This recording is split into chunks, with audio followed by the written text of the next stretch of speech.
Go ahead and call the meeting. All right, thank you. Good afternoon, everyone. This is the Tucson-Pima County Historical Commission Plans Review Subcommittee meeting of Thursday, June 22nd, 2023. In lieu of roll call, I will do roll call. So Terry is here. Carol? Here. Savannah? Here. Jan? Here. Joel? Here. And we have everyone, correct? Okay, thank you. All righty. Item 2 is approval of the legal action report minutes for the meeting of May 25th, 2023. Could I have a motion to approve as submitted, please? I move that we approve the minutes for, let's see here. What was the date on that again? May 25th. May 25th, 2023, As submitted. as submitted.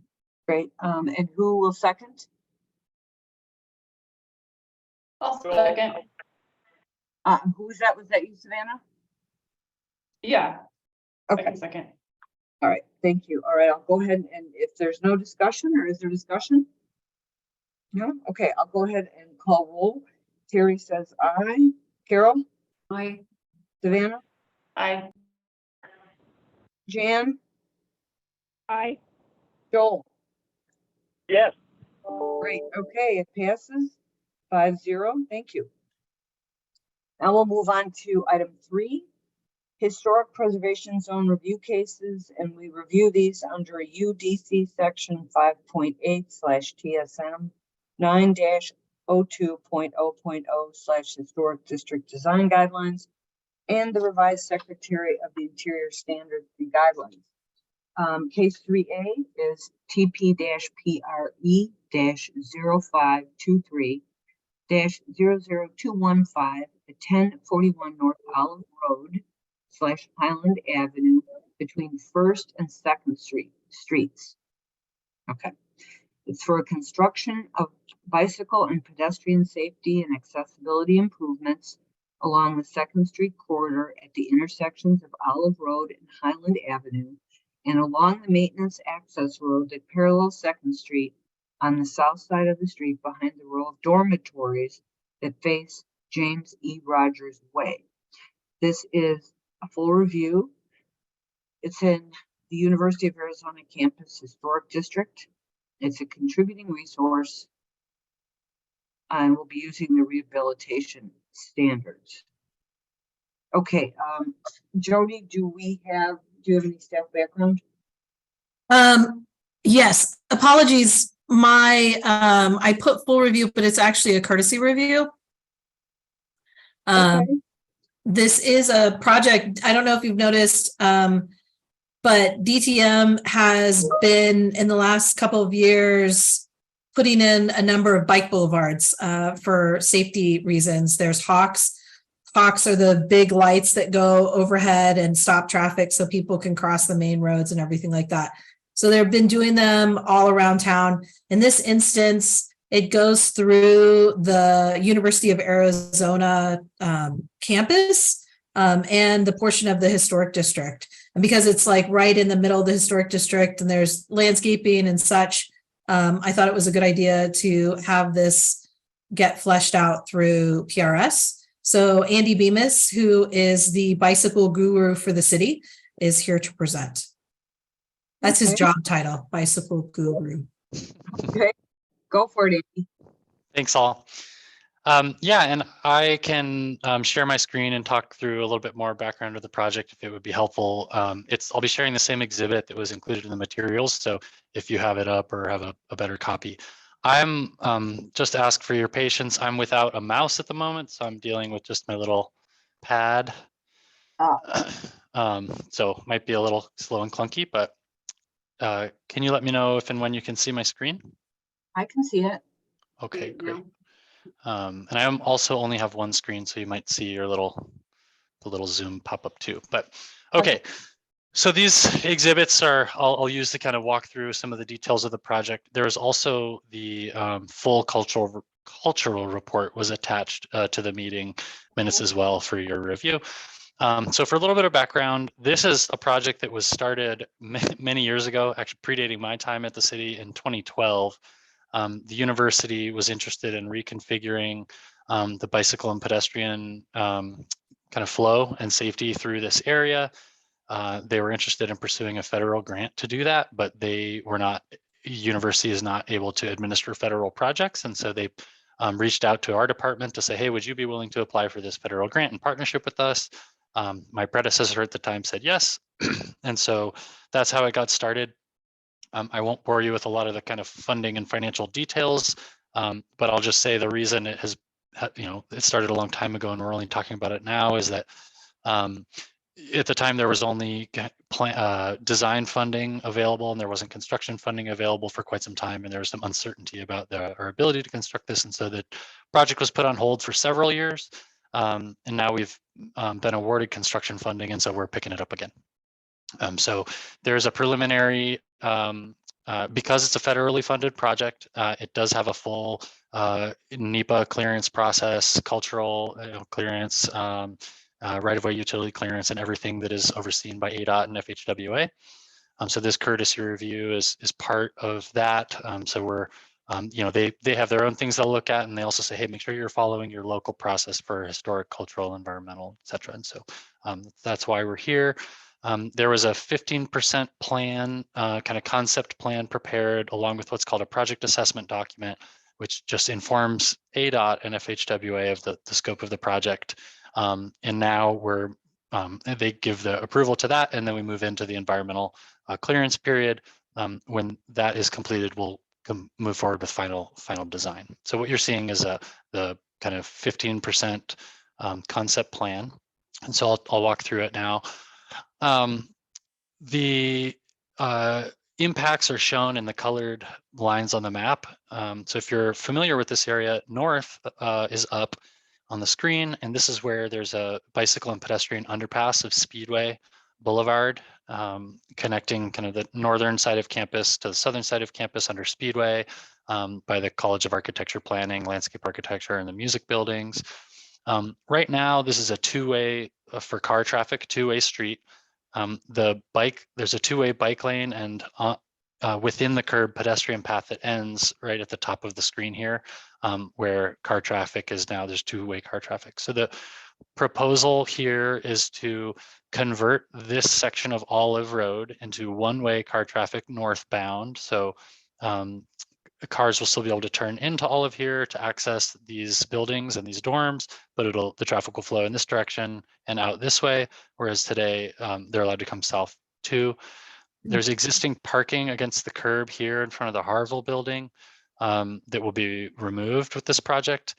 We'll be taking the existing curb line. What you see in yellow is a widened pedestrian space. And so where there's a relatively narrow pedestrian sidewalk there, that will be widened out to provide more space for actually extremely heavy pedestrian volumes. If you've ever been in this area during a passing period, there's a lot of bicycle and pedestrian activity here. So I'll be expanding the pedestrian space above and behind curb with a normal, 6-inch elevated sidewalk. And then it will be extending the existing two-way bike path that ends here all the way up to the intersection. It might be a little small, zoom in. So, oops, excuse me. Okay, that's my lack of mouse issue causing me some problems. Sorry about that. Okay. Okay, here we go. Okay, so you can see this line here, the little bike symbol and the yellow stripe, that's just paint. That's a, at grade, just two-way bike path, which will be done in just striping on the street. There'll be a new curb ramp installed here and here. There's an existing one here. This will be modified to be ADA compliant. It's not currently. This curb ramp would be rebuilt the same to accommodate a new crosswalk here. And then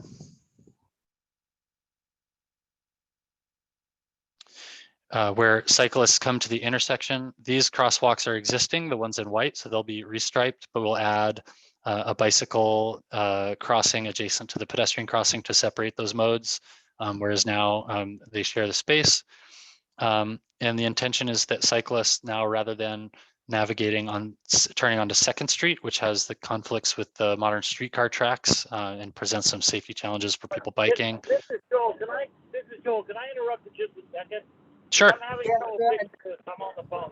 What intersection are you exactly talking about here? Oh, excuse me. Yeah, I should clarify for the folks on the phone. The intersection of Olive Road and Second Street. Oh, okay. Yes, thank you. You're Right. welcome. Okay. And so cyclists will be meant to have the option of rather than using Second Street. I mean, that is still an option available to them, but the U of A has an interest in part of their bicycle master plan and having cyclists use this path, which exists today. It's an asphalt maintenance road for maintenance vehicles to access the back of these dormitories. So maintenance vehicles will still be able to use it, but it will be signed and striped and for bicycle and pedestrian use. It will be resurfaced, so the asphalt is in poor condition. So the impacts here are within the existing footprint of the asphalt, plus a couple feet to the north, where the path will be widened slightly, although there are no impacts to the historic rock wall or the trees or landscaping in that area. There will be there's a break gap in the volcanic rock wall here, and the ramp that is there will be reconstructed, but again, no impacts to the actual rock wall. And then the improvements continue south along this maintenance road to connect with James E. Rogers Way, the road that runs on the front side. Oh boy, sorry everybody, bear with me. I'll get back to that page. Here we go. Where there will be 2 new curb ramps reconstructed to be ADA compliant at those corners.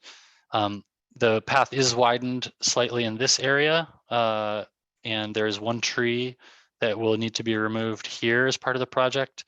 We've connected with the University of Arizona Arboretum and Historic Group that is not part of the historic landscape features, as I understand it from them. The rest of the landscaping in this area will be maintained. And then kind of jumping back to the intersection with Second Street and heading east, this path will get resurfaced all the way to where there's an existing bicycle and pedestrian connection here along Harshberger Road. This crosswalk will be restriped and widened. And then where you see these little pink dots, there are existing poles there for the modern streetcar system. And the proposal with this project is to add a street light on top of those poles for improved bicycle and pedestrian safety and visibility, especially at night, with the high volumes crossing at this intersection in conflict with motor vehicle traffic and the streetcar. So there are 3 lights proposed in this area, but they'll to be mounted on existing poles. And is that part of this project? It Andy? is, yeah. Mhm. Okay, what do they look like? I don't have a rendering of those at this time. I can dig that up. I'm not sure that we've selected the luminaire yet at this conceptual phase. But if that's of interest, I can get with our design engineer and see if we can get a picture of what's proposed. Let me ask Jody, I mean, would that be, if this is part of the historic district that you talk about, or would it just be compatible with the other lights that are in the area? Oh, I can add, sorry, but to interrupt, Jody, go ahead and answer that. But it's hard to see here, but there are existing lights, and Terry, that reminded me to. So what I'm circling here is an existing light. Yeah, it's just hard to see, but yeah. Yeah, exactly. So I think I suspect we'll be trying to match the existing lighting on the corridor, but to provide the visibility at the crossings. Would that be sorry. good? Jody, are you there? I'm here. I missed your question. It kind of, you kind of faded out a little bit for me. I asked Andy if he knew what the streetlights would look like, and he said no, but then he said that there's some existing ones. Is it a problem if they just match the existing? I don't think so.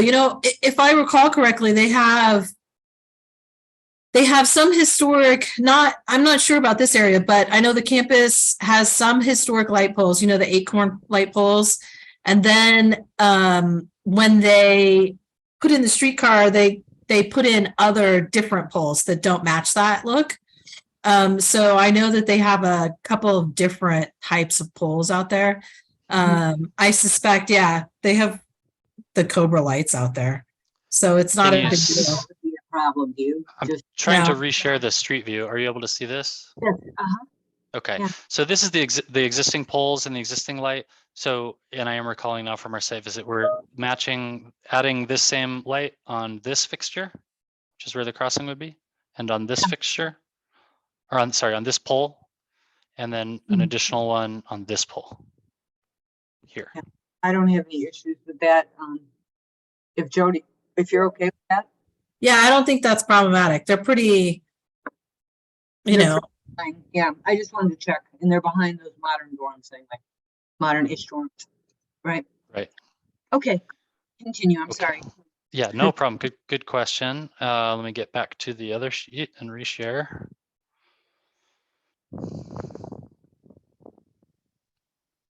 Okay, so that was the extent of the improvements proposed on the western side of the project. And going on to the next sheet, it moves to the Highland corridor between First Street and Second Street, just a little bit east of where we just were on Olive. So for those on the phone, we're now talking about Highland in between First Street and Second Street. Mhm. Highland is also to the north of what you're seeing here is also one of the bicycle and pedestrian underpasses of Speedway. So this is one of the kind of primary entrances into campus for people biking and walking. All the improvements here are contained within the curb lines. There's an existing road and that will be closed to car traffic and opened to two-way biking and walking traffic, with the addition of a restriping of the crosswalk here at Second Street and Highland Avenue. Again, separating that bicycle and pedestrian movements, and reconstruction of the curb ramp on the corner. And then as you can see, that little pink dot down there, that's one more light fixture, again, mounted on the existing streetcar pole, just like we saw on the other segment. So that's the extent of the scope of work proposed with this project. And with that, I can open up to any questions, comments, or concerns. Okay, I just wanted to ask you a couple questions. So in terms of the cultural, just for the record, nothing is going to be impacted, correct? And that you showed us the volcanic rock wall, that was a pre-existing opening. Modifications around that wouldn't impact that opening, correct? That's correct. Yep. Yeah. And the cultural report kind Yeah, of go. describes all that. No impacts to the contributing historic resources. There's no ground disturbing activity, so there wouldn't be any potential for archaeology, and it's probably a disturbed area anyway. Yeah, there is some ground disturbing activity in that but there are existing roads that will be resurfaced. So the existing asphalt that's there would get milled up and then a new layer put down, basically a maintenance project of the existing road. Yeah, sometimes milling though gets a little bit on the edges and stuff. I had to deal with a project on Highway 79 with that, and it was more destructive than I said it would be, but it wasn't bad. My other question is it normal that you ask for a review at 15% or completion, or, I mean, what do you anticipate it changing a lot as you know, Yeah. fill it Good out? question. Yeah, no, we don't. And it is a normal kind of cycle. So we usually submit a concept plan like you just saw. And then per the kind of federal requirements, we're not allowed to proceed to any kind of final engineering design activity until we have our environmental and cultural clearance. And so that's when we pause. We've submitted the cultural report that you saw to ADOT. We submitted a scoping letter package. We're having this meeting, and we'll have a public meeting as well at this stage. We'll present all the feedback, like we'll present the minutes from this meeting to ADOT and say, hey, you know, we met with our plans review subcommittee. This was their feedback. And then they consider all that, and then they will grant or not what we anticipate is called a categorical exclusion, basically a finding of no impact, and that'll allow us to proceed to final design and eventually construction. If there are any changes to the plan, we are required to go back to ADOT and say, hey, there's a change. And then they tell us, okay, that's a substantial enough change that you need to redo your environmental clearance, or it's not a substantial enough change, your environmental clearance still holds. In general, we don't anticipate any additions to the project. If anything, project costs we may have to remove something. Right. So So basically you're doing sort of the NEPA and the section 106 concurrently. correct. Okay. Okay.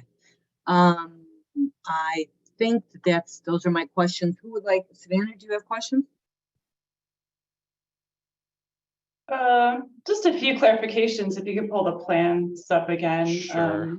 Super familiar with both areas. I teach at Harville, and as a student, I lived on the other intersection, so I'm happy to see work and improvements such as this proceed. Yeah, I guess I was actually just curious about, the reuse of, or the fit out of that alley as a bike way, and then just curious about kind of the closeness of it to those dorms, as well as the service traffic happening all at the same time, how that is that going to get resolved, or is that only going to happen after hours? It's just seems like it might be a challenge. Yeah. Well, no, it won't happen only after hours. You're right. It'll be a shared street. So cars and people walking and biking will share it as they do today. But it's a very slow context, and it's used that way today, frankly, like people walking and biking use it. But there's no kind of signs or wayfinding or indication for people driving to expect people walking or biking there, although they're there. So most of the access to those dorms are by U of A maintenance vehicles, or sometimes residents, going to move in or move out or pick up things from their dorm. So the intention is that it'll function as it does today, as a shared street in a low speed context. Most of the traffic on the street, is, from my understanding from our U of A partners, is that it's mostly bike ped traffic with more occasional car traffic, but it's not, significantly lower volume of car traffic than 2nd Street, for example, which would be the alternative for people biking. Got it. And then for pedestrians, I mean, as an architecture student who used to go over to Main Gate, I cut through that area like daily. I don't think so. The part that kind of heads to the west, that kind of curves around there, go the other side, sorry. Is so you currently have to stay on the sidewalk to go all the way around, but is there I think there, maybe just informally, but is there a pedestrian path that can cut through there in the same way that the bike does? I think in an earlier, and I have to apologize here because I took over this project from a predecessor. I think in an earlier iteration of the plan, there was an intention to add sidewalk along the outside of the road here for people walking. And that was removed at some stage. I'm not sure if that was a cost consideration or what. When we met with U of A and everyone on site, I think the intention was that it would be this is like a shared street for people walking and biking and driving.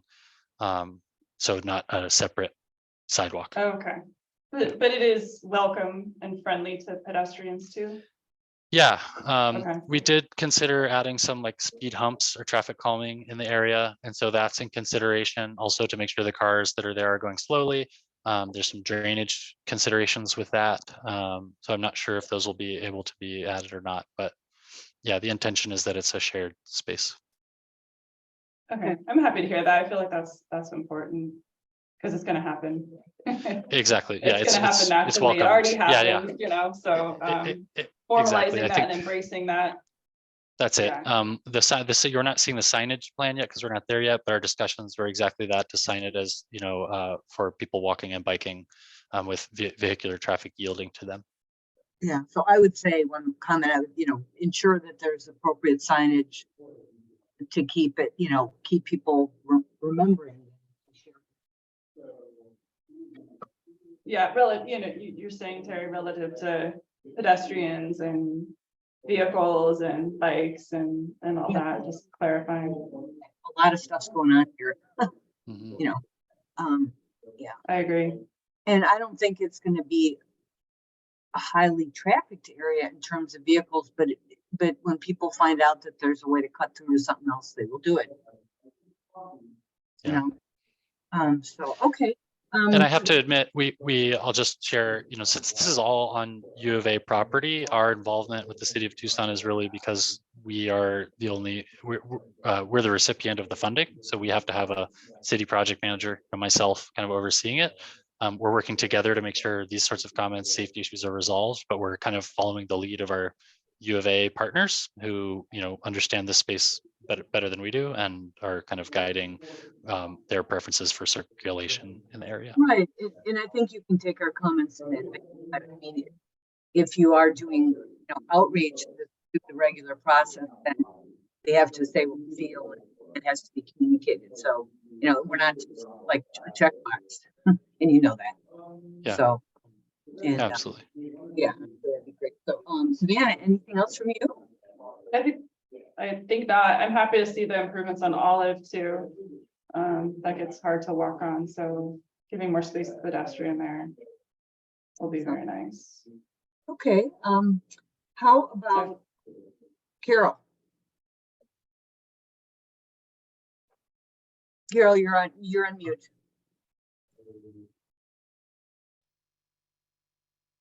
No, Here. I have no questions. Okay, thank you. Jan?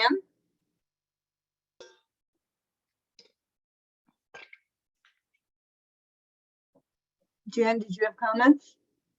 I think Jan dropped off. Did you see her drop off? No, there she is. No, yes. She's still here. She's just muted. Okay. She may not realize she's muted. Oh dear. Maybe she can still hear though. Jan, can you unmute?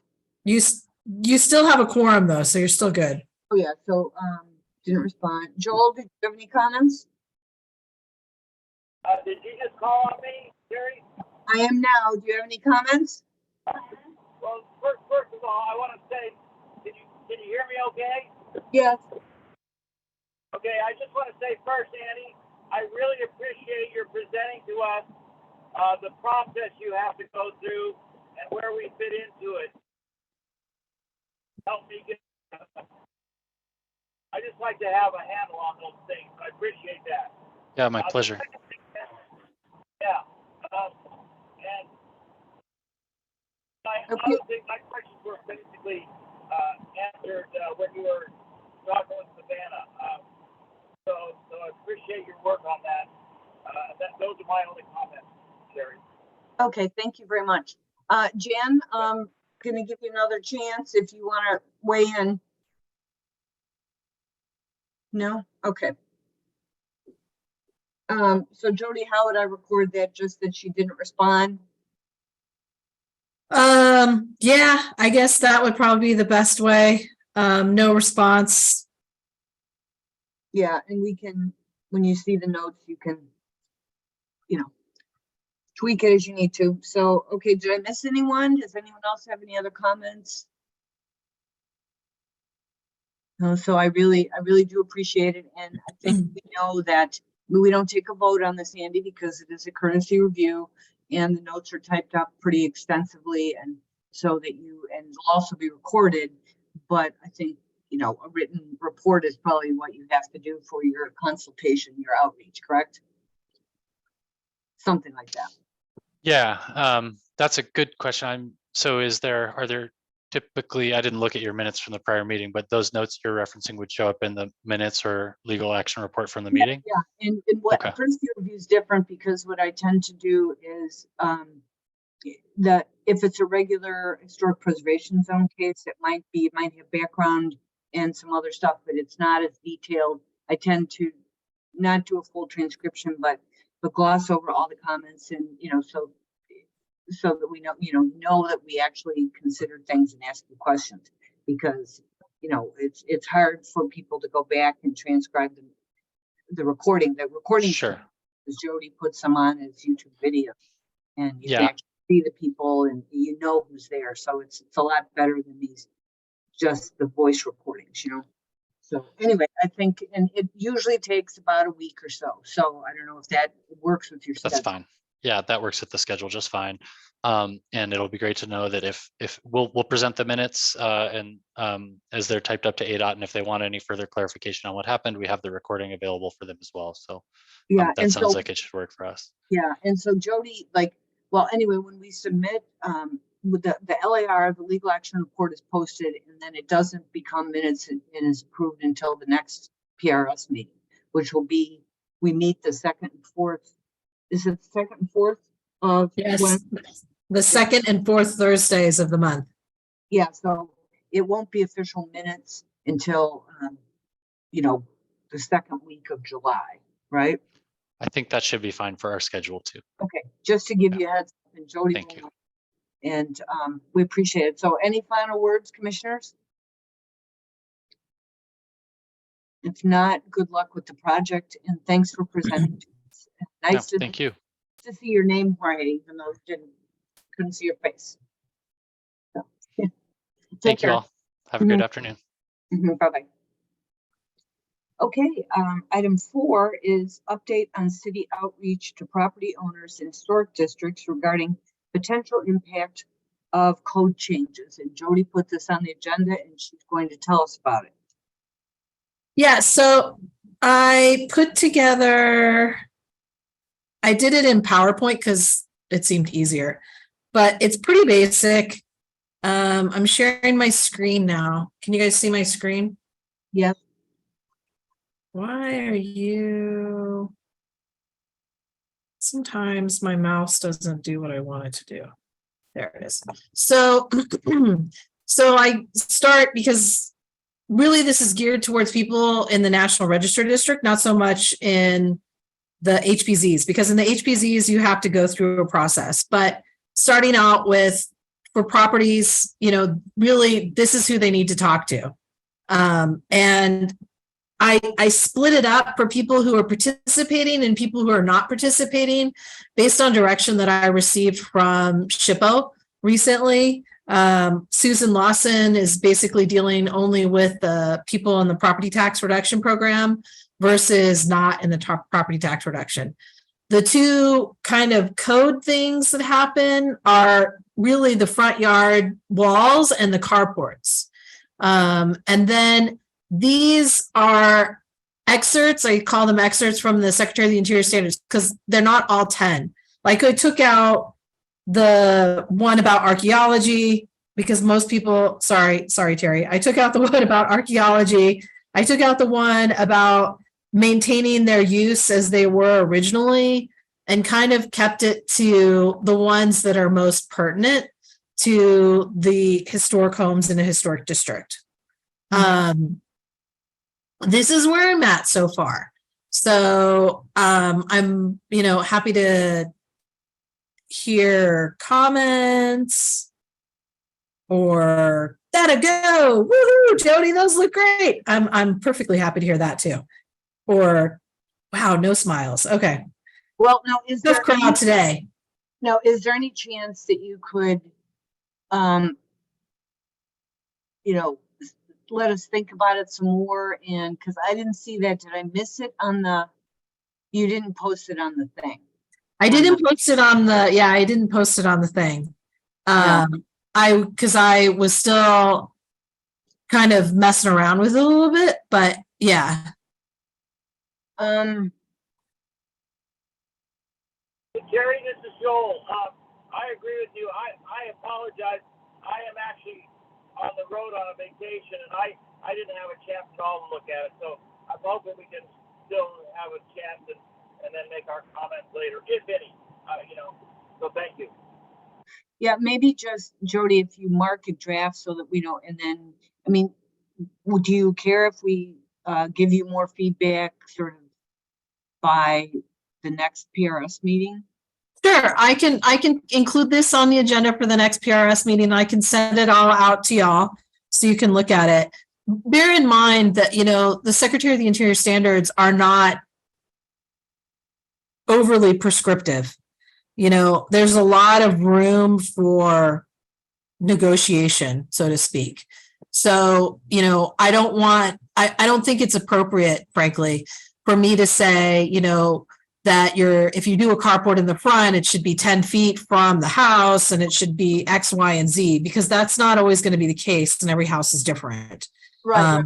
And then you So, have pictures and stuff, yeah, so you do want to keep it open. And in reality, the reason I start with speak with the State Historic Preservation Office is because that's what you're supposed to do. When you sign your contract for your property tax reduction, that's where they start. You have to talk, if you're going to make changes, you have to talk to the SHPO office to get their buy-in on what you're proposing to do, because that could ultimately impact whether or not you're a contributing or a non-contributing property.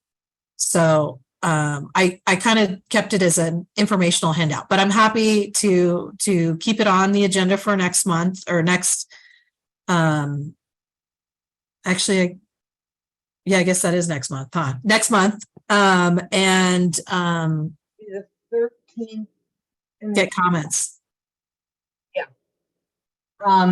Yeah, and I just want to say, one thing that hit me right away was that, like, what's the context, like what this would be sent out with, and let's talk a little bit about that last time, because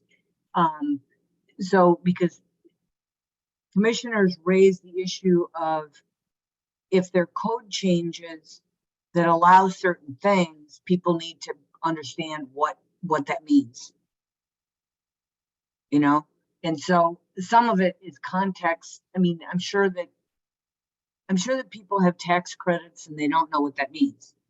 I mean, they know that they get a tax credit, but they don't know maybe the extent to which they can't change their home. I mean, because we have people that have lived in historic districts for years and still do things and get zoning violations. And I know that's not the same with the National Register district, but does that make sense? Like, how would this be distributed? It does make sense. Again, I also would caution against getting too wordy, even though this has a lot of words on it, because you also want people to catch the points, the highlights of it. I think when you get into a long document, you start to lose people, and they're just like, whatever. But if you send this out to some, which is why I kind of headed it up with tips on maintaining contributing status in National Register Historic Districts. Yeah, but for me, there's no context of why am I receiving this? I would say it would only go to the people in the National Register District. So I mean, that would be the context. But I guess I get what you're saying.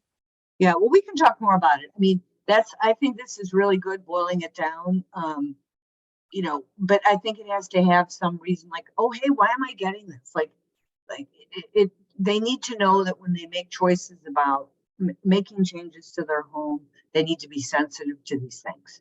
I mean, and why that's important, And I think that could be a couple of sentences. That could be, and two, so ultimately, the idea is, I think, to send this out to the neighborhood associations, which we can do via email and we can do potentially in a letter format, but we can have also like a cover letter where we can say, I mean, in a cover letter, that would be terrific. And we can talk about, that people can think about that, or you can think about what the points might be in there. Well, yeah, and have this as a secondary thing. So they can have this as like something that they can refer to. And then the cover letter can just be like, we're sending this out to you due to recent changes in the code that allow some new construction that may not be whatever, blah, blah, blah. Right. And this could happen in the future. We're just notifying you now, but other things could come up, or you may have questions, and here's a handy dandy fact sheet. Yeah. And so I think that would be perfect. So, but anyway, I'm not going to hog this. Does anyone else want to comment on that, or just take a look, and we'll try to give Jody our full feedback next time? What do y'all wish for? I think that would be good to have some time to kind of look at this and mull it over. And it is for just residential National Register Historic Districts. It's not to apply to anything that requires like a commercial. No, because it's tax credits. Right. Yeah. It is meant for the residential historic districts. Yeah, okay. But, and then it directs people that are not in that program to talk to Susan at State, at Chippewa. I would say that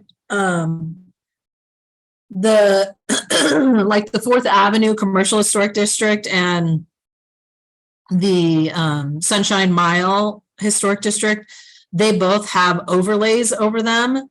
So a lot of the people in those districts, do the research because they want to get the benefits of the UOD or the IID to lessen some impact. So they're a little bit in a different boat, I would say.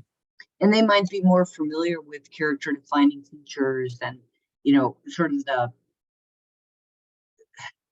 what am I trying to say? So it's getting in the weeds about your house is listed, right? So why is it listed? What is, sometimes people don't understand those things. So this is helpful.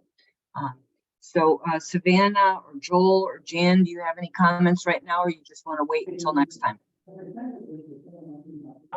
Joel. I've got to wait because I actually did not have a chance to look at it. Okay.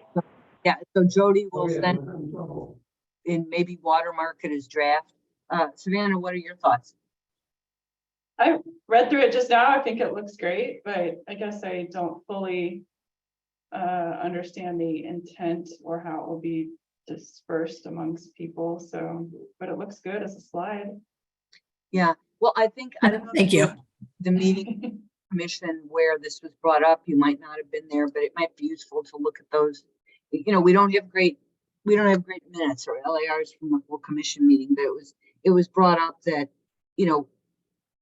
homeowners that participate in the tax credit may not know, may think that they can make changes because the code has changed with the city, but they don't know the impact on the tax program because it's never, the city wouldn't, you know what I mean? So the code changes.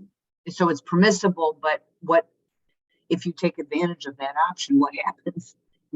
I would say, tax credit is probably better, but that's me. So this would be a web page, or we give them, or they're directed to a website that has all this information on it. No, we were I guess we could include, I could do that where I can include like web pages for the SHPO office. But I would say that unless you know what you're looking for on the SHPO website, it's maybe not as helpful as you want it to be.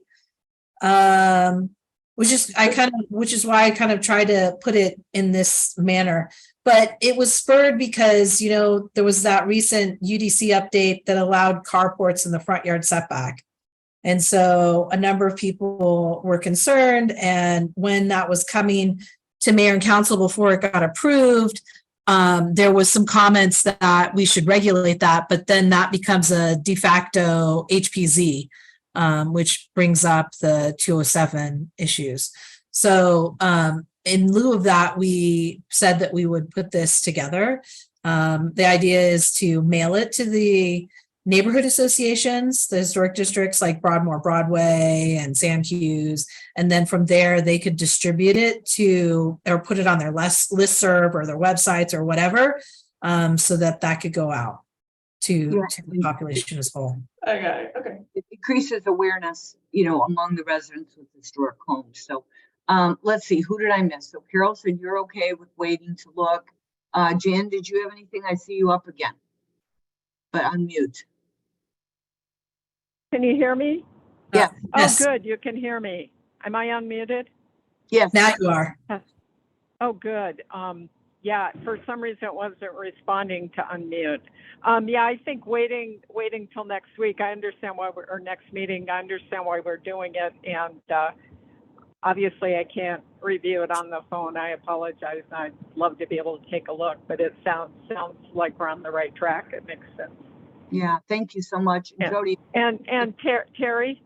Yeah. I had just on the last item, I just had a question. It sounds like there's not a lot going on with it, and this was a courtesy review, but I understand there's a historic landscape. Is there any reason for this to go to historic landscape subcommittee, or? This was the last item, the bike trail, when I couldn't get off mute. I don't know. I mean, Jody, is that something you want to recommend or no? Or now that we lost our window? It is something that was reviewed already by, I mean, this is a project that has got a lot of eyes on it, I would say. ADOT is involved. They've done the cultural resource report. As part of the cultural resource report, they evaluated the landscape. And Andy actually even mentioned that the U of A, their historic landscape. Right. My only question was reviewed whether it had gone or should go to our historic landscape subcommittee. Kind of a different thing. I mean, I know it's a lot, but I just wanted to at least bring it up. And yeah. Well, we should have. I think we've missed our window. I mean, what do you think, Okay. Jody? I think I it's, couldn't get off mute. Yeah. to me, it would be, sorry, but it'd be a little bit redundant to have it go to Okay. the landscape subcommittee. Because I think, Okay. yeah, because I think that some of the questions we asked about, it's not like they're burrowing through a lot of new areas. It's they're reinforcing areas that are already there and so Yeah. forth. No, that was my sense too. But I just serving on both committees, I had to at least No. I raise wish it and not blow it off. So. Yeah, I mean, the one tree that they're going to remove, they've already evaluated that tree. And it was determined not to be historic. They're not impacting the wall. There's already an opening there. And this is already along a streetscape. So, I mean, Yeah. the bulk of what they're doing is already on existing sidewalk and streetscape. And a lot of those, like the light poles, there's already light poles out there and stuff like that. Yeah. So it's not. No, I just need to raise it and No, so, yeah, I'm glad you did. I'm good. Okay.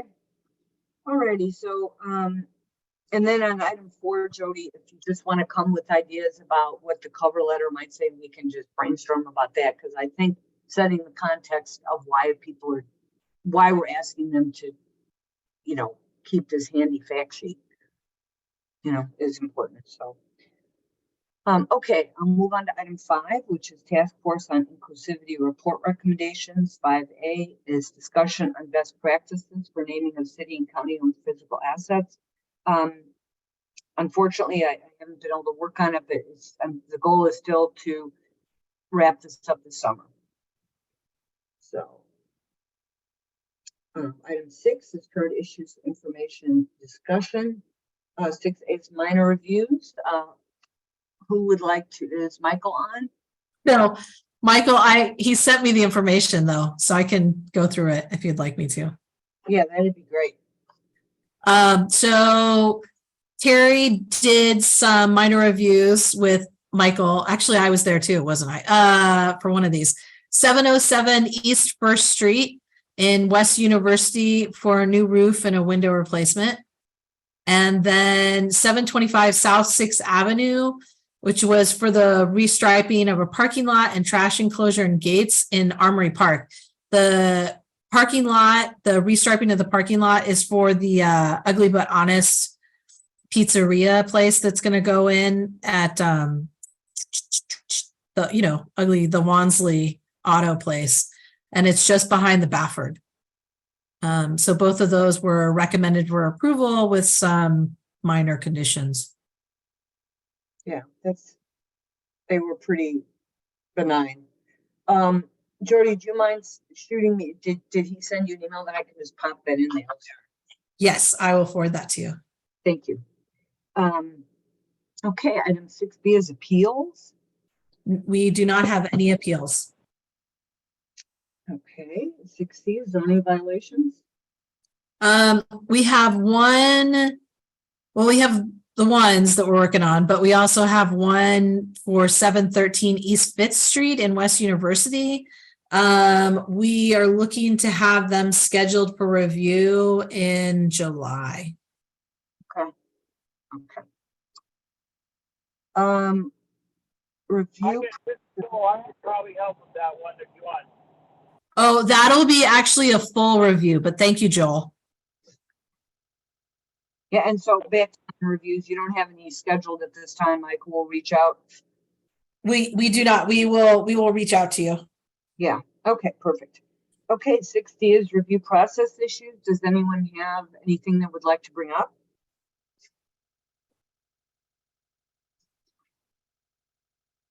Okay. Item 7 is summary of public comments. Were any received by the deadline, Jody? We did not receive any public comments. Okay, item 8 is future agenda items for upcoming meetings. What do you have for us, Jody? Next meeting is July 13th. Yes, I should always write these down. Well, we have the one that we just discussed on the outreach. I expect that I will have an IID one potentially scheduled for the 13th. And we have an El Presidio meeting. I have an El Presidio meeting tonight, so that could garner some projects. And there was one in Armory Park on Tuesday night, so that could garner something too. So, and then we have something in Fort Lowell, so we may actually have more coming in from the HPZs. Next Tuesday is Fort Lowell, so Okay. busy. Yeah, I wanted to see, is everyone able to attend on the 13th, or do they think that they can attend?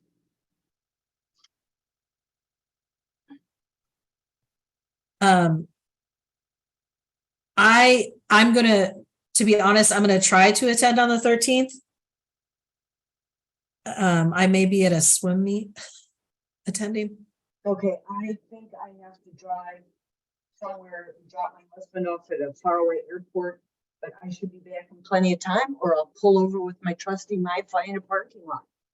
So, and then I wanted to say that on the 27th, I'm having knee surgery, so maybe someone can share for me, so we can think about that. I'm giving you a heads up now. So I doubt they will let me be on my computer while I'm being operated on. So, all right, let's see. So then we are adjourned. Thank you everyone for this. We're done at 1:55, and Jody, you'll send me the notes, and you will not allow me to take so long this time. No, I'm teasing. You're very kind about that. Okay, thank you everybody, and we'll talk soon, and happy end of June, beginning of 4th of July month. Thank you, Terry. If that makes sense. Thanks, everybody. Thank you. Okay, bye. Bye-bye. Thanks. Bye-bye.